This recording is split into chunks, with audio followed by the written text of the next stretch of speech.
श्री शिवाय नमस्तुभ्यम। हर हर महादेव। इस चैनल पर हम आपको गुरुजी पंडित प्रदीप मिश्रा जी के द्वारा बताए गए उपाय करके दिखाते हैं। इसी श्रृंखला में जून माह में पड़ने वाली सोमवार की अष्टमी में किए जाने वाले कुछ विशेष उपाय लेकर आए हैं, जिसे आप इस जून माह में पड़ने वाली सोमवार की अष्टमी के दिन कर सकते हैं। जिनमें से पहला उपाय है जो कि गुरुजी ने नवविधि शिव महापुराण कथा में बताया था। इस उपाय को आप किसी भी अटके हुए कार्य को पूर्ण करने के लिए, कोई फाइल को आगे बढ़वाने के लिए या फिर किसी विशेष कार्य को सिद्ध करने के लिए कर सकते हैं।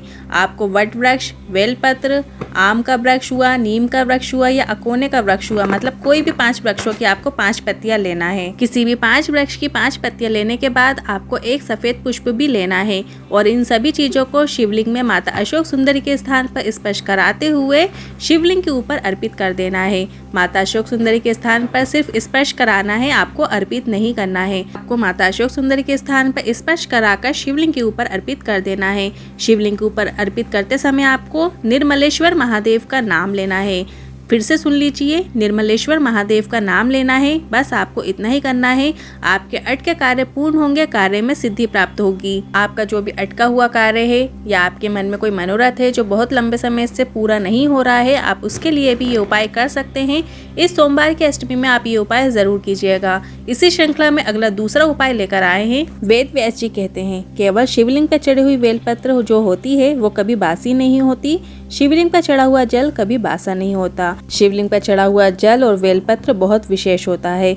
भूल से भी अगर कोई महादेव के मंदिर में दीपक जला देता है, गुरुजी ने बताया है, सोमवार की अष्टमी हुई या शिवरात्रि हुई या प्रदोष का दिन हुआ या सोमवार का दिन हुआ, बन सके तो शिवालय में या बेलपत्र के वृक्ष के नीचे दीपदान जरूर करना चाहिए। कोई कामना है या मनोकामना के लिए अगर आप दीपक लगाना चाहते हैं तो आप शिव मंदिर में भी लंबी बाती का दीपक लगा सकते हैं। अगर आपके सामने बहुत बड़ी दिक्कत आ गई हो या कोई विशेष कार्य अटक रहा हो तो आपको 2 बाती वाला दीपक शिवालय में लगाना है। आपको अलग अलग 2 लंबी बाती ले लेना है, फिर दोनों को मिलाकर आपको एक बाती बनाना है। ये दीपक शिव और शक्ति के निमित्त लगा रहे होते हैं, जिसमें आपको एक लो दिखाई देगी। आप इस जून माह में पड़ने वाली सोमवार की अष्टमी के दिन एक दीपक आपको घी का शाम के समय, प्रदोष काल के समय मंदिर में जरूर लगाइएगा, शिवालय में जरूर लगाइएगा। और हो सके तो बेलपत्री के वृक्ष के नीचे भी आपको एक दीपक जरूर लगाना है। ये दीपक शिव और शक्ति के निमित्त कहलाता है। आप जो भी मनोकामना को लेकर, जो भी भाव को लेकर आप ये दीपक प्रज्वलित करते हैं, देवाधिदेव महादेव आपकी कामना निश्चित ही पूर्ण करेंगे। बढ़ते हैं अगले तीसरे उपाय की तरफ। गुरुजी ने बताया, जब मन में कोई उलझन रहे, मन बहुत घबराए, मन बहुत परेशान रहे और उस समस्या का समाधान ही ना मिल रहा हो, तब आपको देवाधिदेव महादेव के मंदिर में जाकर 1 लोटा जल तुमरुका जी के नाम से बिल्कुल धीरे धीरे जल समर्पित करना है। एक धार बनाना है, बिल्कुल स्लो स्लो तुमरुपेश्वर महादेव या तुमरुका जी का नाम बोलते हुए अपने हृदय की बात, अपने मन की उलझन भोले बाबा को बताते हुए वो धीमे धीमे जल आप चढ़ाते जाएं। इसके बाद जलाधारी से आ रहे जल को अपने जल कलश के अंदर तुमरुका जी का नाम लेते हुए झेल लीजिए। तुमरुका जी शंकर जी के परम उपासक हैं। इसके बाद जो जल आपने झेला है वो अपने घर के मुख्य द्वार पर छिड़क दीजिए, सिंचन कर दीजिए और घर के चारों ओर आपको वो जल सिंचन कर देना है। कितनी भी बड़ी उलझन क्यों ना हो, कितनी भी बड़ी समस्या क्यों ना हो, उसका समाधान आपको निश्चित ही मिलेगा। इस उपाय को आप सोमवार के दिन या अभी जो सोमवार की अष्टमी पड़ने वाली है जून माह में, आप उस दिन ये उपाय कर सकते हैं। अब बढ़ते हैं अगले चौथे उपाय की तरफ।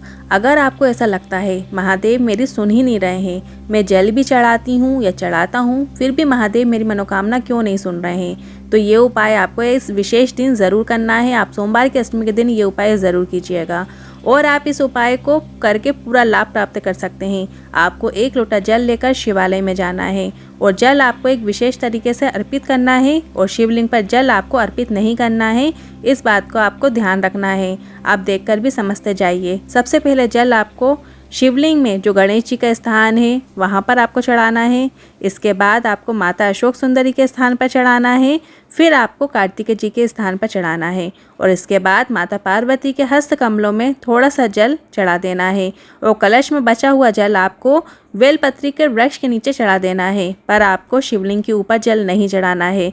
इस प्रकार जल चढ़ाने पर महादेव चिंतित हो जाते हैं कि मेरा भक्त है आज ऐसा क्यों कर रहा है, तो महादेव माता पार्वती से कह देते हैं मेरा भक्त है और अगर वो मेरे शिवलिंग पर जल नहीं भी चढ़ाया है पर तुम्हारे हस्त कमल मतलब शिवलिंग के कटी भाग पर जल चढ़ाया है, तो जितना मैं उसे फल प्रदान करता हूँ उससे 2 गुना फल तुम प्रदान कर देना।